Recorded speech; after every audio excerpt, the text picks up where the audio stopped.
Bonjour à tous et bienvenue pour ce premier débriefing des nouveaux tournois du BCGA sur la plateforme Into Breach. Alors avant de commencer, je vais vous faire un rapide tutoriel dans le cas où vous souhaiteriez y participer. Donc vous allez sur votre espace FFB, vous allez sur inscription au tournoi de club. Et là, vous faites le filtre sur Into Breach et vous les trouvez. Pour l'instant, Into Breach travaille uniquement avec le BCGA, ça ne saurait changer. Vous avez la liste de tournois qui s'affiche et vous pouvez vous inscrire. Donc il y aura 2 tournois par semaine, les lundis et les jeudis. Et suivi d'un petit débrief des 2 dons qui vous auront le plus intéressé. Jean-Hervé, l'hôte du tournoi, vous enverra un mail afin que vous puissiez voter pour les dons qui vous ont le plus intéressé. Et je vous débrieferai, ou quelqu'un d'autre, les 2 dons les plus intéressantes dans les 24 heures sous ce format-là. Donc de retour sur la plateforme Into Breach, je vais accéder au tournoi. Alors j'accède au tournoi, terminé. Il était hier soir, donc il arrive tout en haut. Si vous ne le retrouvez pas comme ça, vous pouvez aller, alors c'est derrière ma caméra, mais tout en haut à droite, vous avez résultat, cliquez sur tournoi, et là c'est le dernier qui est arrivé, et vous l'avez là. Donc là je vais le prendre ici. Donc déjà, félicitations à Joël et Talence pour leur belle performance hier et leur victoire. Donc des votes sont sortis, les dons 2 et 10. Donc on va analyser ces 2 dons. La première est donc la donne 2, une donne de Chelem ou pas, on va voir ça.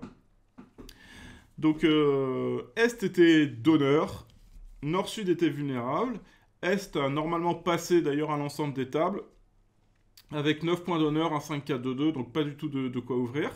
Sud a ouvert de 1 carreau, doit ouvrir de 1 carreau avec 15 points d'honneur et un cingleton, donc on n'ouvre pas d'un sans atout. Donc une bonne ouverture d'un carreau, la mineure la plus longue. Ouest a passé avec ses 5 points d'honneur, ce qui est normal. Nord a répondu à un pic avec une belle main de 11 points d'honneur et 6 cartes à pic par As-Valet 10. Et là, la première différence en fonction des tables était l'enchère d'Est.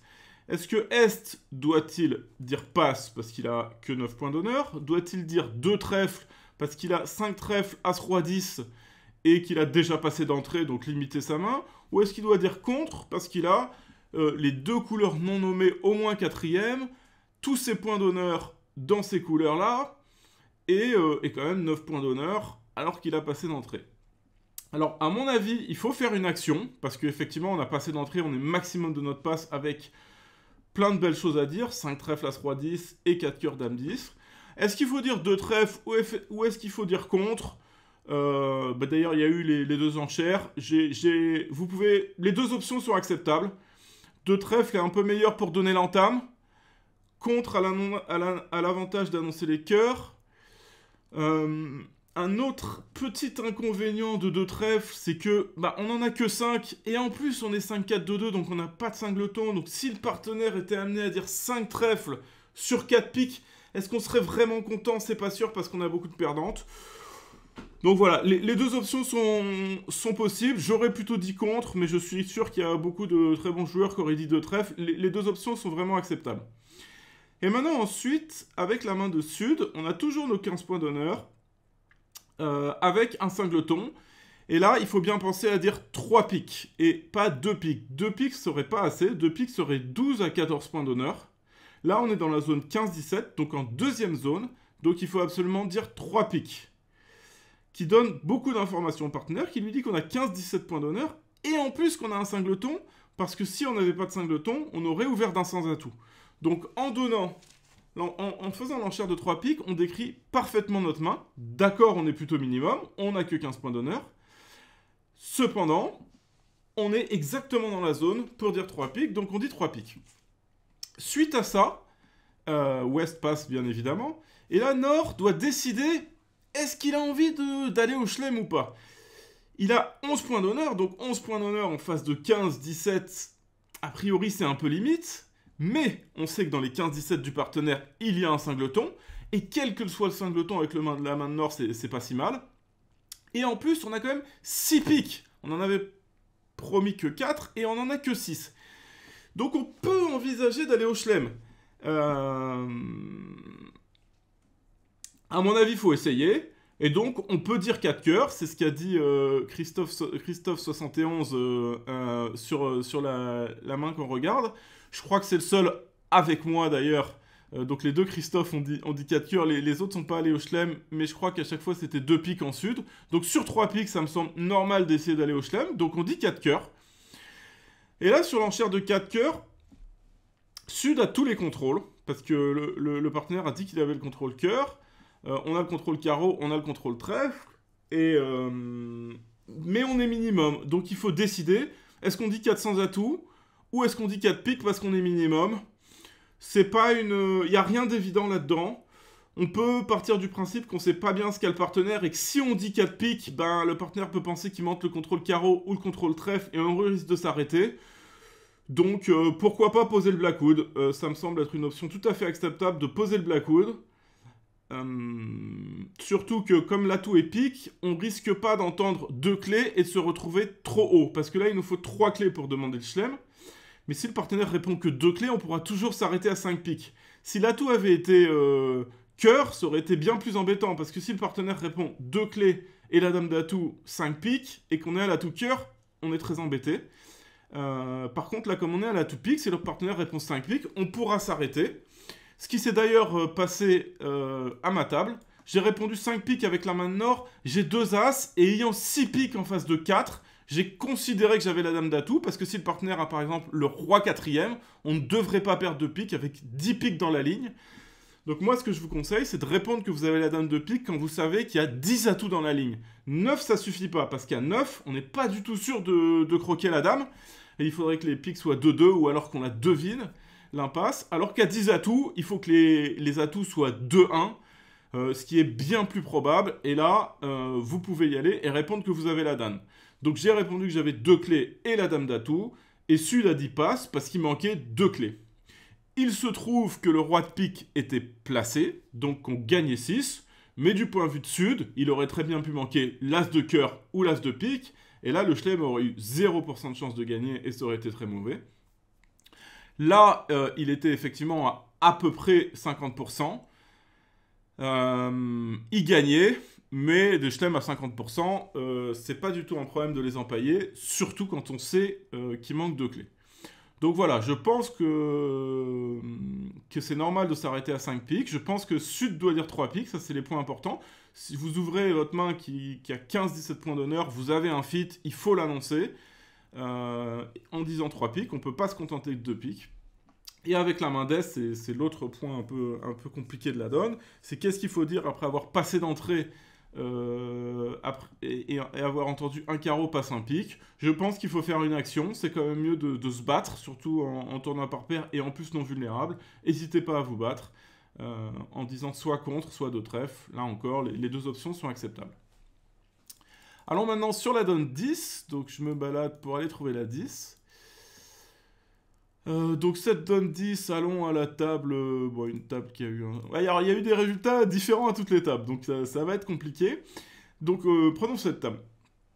La main d'Est, qui est d'honneur, vulnérable, a une main régulière, clairement, 1, 4, 3, 3, 3, avec 4 et 4, 8, 2, 10, 12, 14, 17 points d'honneur. Donc ça me semble tout à fait normal de l'ouvrir d'un sans atout. On a 15-17, bah oui on est maximum, mais on a le droit d'être maximum de ses enchères. Pour moi, il n'y a pas de raison de ne pas ouvrir cette main d'un sans atout si vous jouez le sans atout 15-17. Là-dessus, Sud, bah pas d'enchère, il est 5-3-3-2, il n'y a aucune enchère pour décrire ça, et puis même si on en avait, on n'est pas sûr de vouloir les décrire. Donc il dit passe bien normalement. Et là, West a une décision intéressante, il a 6 carreaux, 10-9-8, et 0 point d'honneur. Doit-il faire un Texas carreau? La réponse est oui, parce que, en fait, il n'y a pratiquement que des avantages à faire un Texas. Quels sont les avantages? Le premier, c'est que le contrat de 3 carreaux devrait être meilleur que le contrat d'un sans atout. Si le partenaire a des carreaux, eh ben on va peut-être bien faire 3 carreaux. Imaginez, bah, voilà, là, le partenaire a roi dame de carreau 3e. Bah, si les carreaux sont 2-2, on va potentiellement perdre un carreau, 2 trèfles, et on espère qu'une des deux impasses majeures marche, par exemple. Oh non, il va falloir les deux, enfin 2 des 3. On va jouer cœur le 10, puis cœur la dame, puis pique la dame, en espérant ne perdre qu'une levée là-dedans, et faire 3 carreaux égales. Donc on peut gagner 3 carreaux.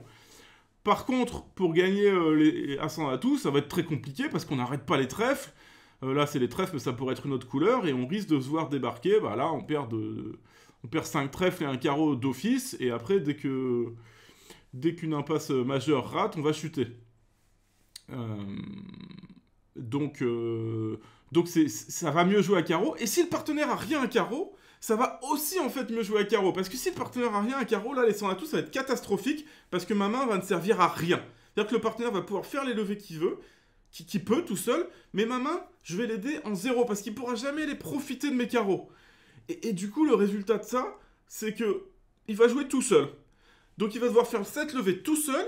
Alors que si on avait dit 3 carreaux, il devait essayer de faire 9 levées, mais avec toutes mes levées de longueur à carreau, ou même s'il en a 2, je devrais avoir 3 levées de longueur à carreau. On va peut-être leur en donner 3, ou par exemple s'il a l'As second, on va leur en donner 2, on va jouer As de carreau, carreau, ils vont prendre une levée, on va rejouer carreau, ils vont reprendre une levée, mais on va faire les 3 carreaux de longueur. Donc on va faire 3 carreaux de longueur pour un contrat qui nous demande 2 levées de plus. Donc ça vaut le coup. Et enfin, la dernière raison pour laquelle c'est bien de faire un Texas carreau, c'est que quand on a 0 point d'honneur, peut-être que les adversaires ont une manche, ou en tout cas qu'ils ont une bonne partielle. Et si je parle pas, peut-être que le 4e joueur va réveiller par quelque chose, et s'il se retrouve par exemple à 2 cœurs ou à 2 piques, là je suis embêté. J'ai maintenant envie de dire 3 carreaux, mais j'ai 0 point d'honneur, et ça devient très risqué, parce que si je dis 3 carreaux après, c'est une situation où c'est beaucoup plus facile pour les adversaires de me contrer, que si je dis 3 trèfles tout de suite, où là les adversaires savent pas, je peux avoir plus de jeu, et je suis moins dans une situation où eux ont montré du jeu, etc. etc. Donc j'ai beaucoup de chances de me faire contrer, et je barre en fait le 4e joueur de réveiller. Donc pour moi en fait ce qui s'est passé à cette table, c'est parfait. 3 trèfles, 3 carreaux, passe. Nord a été un peu muselé. Nord peut décider de réveiller avec son second carreau, mais il est rouge avec 5, 4, 3, 1. C'est très très risqué, donc je suis d'accord avec le pass. Et du coup, ce qui s'est passé, 3 carreaux moins 1, ça me semble être le résultat optimal sur la donne. Si je reviens à d'autres tables, par exemple la mienne, où ça se serait passé 1 sort à tout, passe, bah là, Nord peut réveiller maintenant facilement avec son 5-4 majeur à 2 trèfles majeurs. Et Sud doit décider est-ce qu'il fait un espoir de manche ou pas. Là, mon partenaire en a fait un. Je pense qu'en tournoi par paire, il vaut mieux pas. Quand les adversaires ont montré 15 à 17 points d'honneur, on sait qu'en principe, pour faire une manche, il faut 25 points, on va dire, de distribution, d'honneur-distribution. On peut en rajouter pour la distribution. Mais là, il faut avoir des gros fits pour rajouter à la distribution. Donc les seuls cas où moi j'aime bien faire des espoirs de manche, c'est quand je sais qu'on a un gros fit. En gros, si vous faites un espoir de manche, ou si vous allez à la manche, il faut avoir vraiment de grosses certitudes sur le fait que la manche devrait gagner. Ici, on ne sait pas bien avec quoi le partenaire a réveillé. On sait qu'on n'a pas un énorme fit parce qu'on a valet de pique second et 3 petits cœurs. Et nos points, en fait, ils sont dans les courtes potentielles du partenaire. Ce qui n'est pas vraiment très bien. On aime bien avoir des points dans la main du partenaire. Et le problème de dire 200 à tout, c'est que si le partenaire dit qu'il est minimum, bah on risque de se retrouver à chuter 3 cœurs. Alors que... Ou à chuter 3 piques. Par exemple, si le partenaire a 5 piques et 4 cœurs, on n'est même pas fité. Et on se retrouve au palier de 3. Donc je pense que c'est mieux de juste dire 2 cœurs. Ok, de temps en temps, on va empailler la manche. Mais on punit pas le partenaire d'avoir réveillé. Et on est plutôt content de jouer 2 cœurs. Le partenaire a réveillé. On est plutôt content. Et on laisse jouer le partenaire de cœur sans problème. Jetons un coup d'œil rapide à ce qui s'est passé aux autres tables. Alors là, il y a eu une incompréhension. Il y a eu un réveil par 2 trèfles. Sud a décidé de dire passe. Je pense que c'est une incompréhension parce que l'enchère n'est pas alertée, alors que moi j'avais bien alerté Landy. Mais en fait non, je dis n'importe quoi parce que Nord il sait que c'est les majeurs. Donc Sud a peut-être décidé de passer alors que son partenaire avait fait les majeurs. Ça, je pense que c'est pas du tout une bonne idée avec cette main-là. Éventuellement avec 1 ou 2 trèfles de plus et des majeurs en moins. Mais là, on sait qu'on a un fit minimum 7ème dans les majeurs. Et à trèfle, on n'a aucune certitude. Là, il se trouve que le partenaire avait 3 trèfles et un carreau. Donc ça tombait bien. Mais si le partenaire avait eu un carreau et 3 trèfles, ça aurait été dramatique. Et une autre raison spécifique au tournoi par paire, c'est que les majeurs, ça score plus que les mineurs. Donc si on fait 2 trèfles égales et que 2 cœurs faisaient égal, on marque plus de points à cœur, et donc c'est mieux toujours de jouer en majeur qu'en mineur en tournoi par paire. Et si on jette un coup d'œil à la dernière table, eh ben encore une fois, ça s'est passé 2 trèfles majeurs, Sud a décidé de dire passe.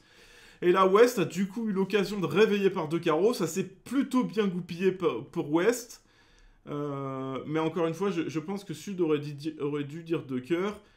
Et là, West aurait été bien embêté parce que dire 3 carreaux devient très, très, très risqué. D'ailleurs, s'il dit 3 carreaux passe, là, je crois qu'on peut dire contre-punitif.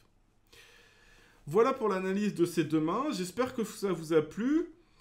Et je vous donne rendez-vous pour le prochain tournoi lundi prochain. Avant de quitter, je vous donne une petite astuce. J'essaierai de le faire à chaque vidéo sur Into-Bridge pour mieux maîtriser la plateforme. Donc, vous avez les mini-jeux. C'est un bon... sur votre écran d'accueil, vous cliquez sur mini-jeux avant votre tournoi ou après votre tournoi pour entraîner votre cerveau à en fait moins se fatiguer lorsque vous jouez au bridge et être plus à l'aise, mieux se souvenir des distributions, mieux se souvenir des cartes. Et ben vous pouvez jouer à ces petits jeux. Il y a 3 versions du jeu différentes. Alors là, c'est la plus difficile. Souvenez-vous de votre main. Alors, je vais essayer de m'en souvenir, mais très rapidement. Donc, on a As-3, Valet 19, As, Valet 8, 3, Valet 7, 2 et le 8 sec. Vous faites démarrer et il vous remet les cartes et il faut se souvenir de quelle carte. Alors, il me semble que c'était le 3 de cœur. Voilà, c'était ça. Donc, c'est la première version du jeu. Le deuxième jeu, c'est compter ses points. Mine de rien, ça nous est tous arrivé de mal compter nos points. Et le faire régulièrement, bah, ça entraîne notre cerveau. Là, on a 10 points. Est-ce qu'on va voir la 3e version du jeu Bon, alors là, c'est encore compté au point. Je vais juste essayer d'aller sur la 3e version du jeu qui est sur les distributions. Voilà, 3e version du jeu, c'est bien compter ses distributions. Ça paraît simple, il suffit juste de compter vos cartes. Mais en fait, les distributions, c'est des habitudes. 4-3-3-3, 4-4-3-2, 5-4-3-1, 6-3-2-2. Tout ça, il faut que ce soit des automatismes dans le cerveau pour moins se fatiguer. Donc, mine de rien, de compter sa distribution et de rentrer sa distribution, ça permet d'entraîner le cerveau. Ça paraît rien, mais si vous le faites régulièrement, ça vous aidera à avoir plus de facilité, à moins de vous fatiguer quand vous jouez au bridge. Voilà pour la petite astuce, et je vous donne rendez-vous lundi prochain. Dernier point, n'hésitez pas en commentaire de cette vidéo si vous avez des conseils sur comment moi je peux m'améliorer dans cet exercice de vous donner des retours sur les donnes. Si vous avez des questions complémentaires auxquelles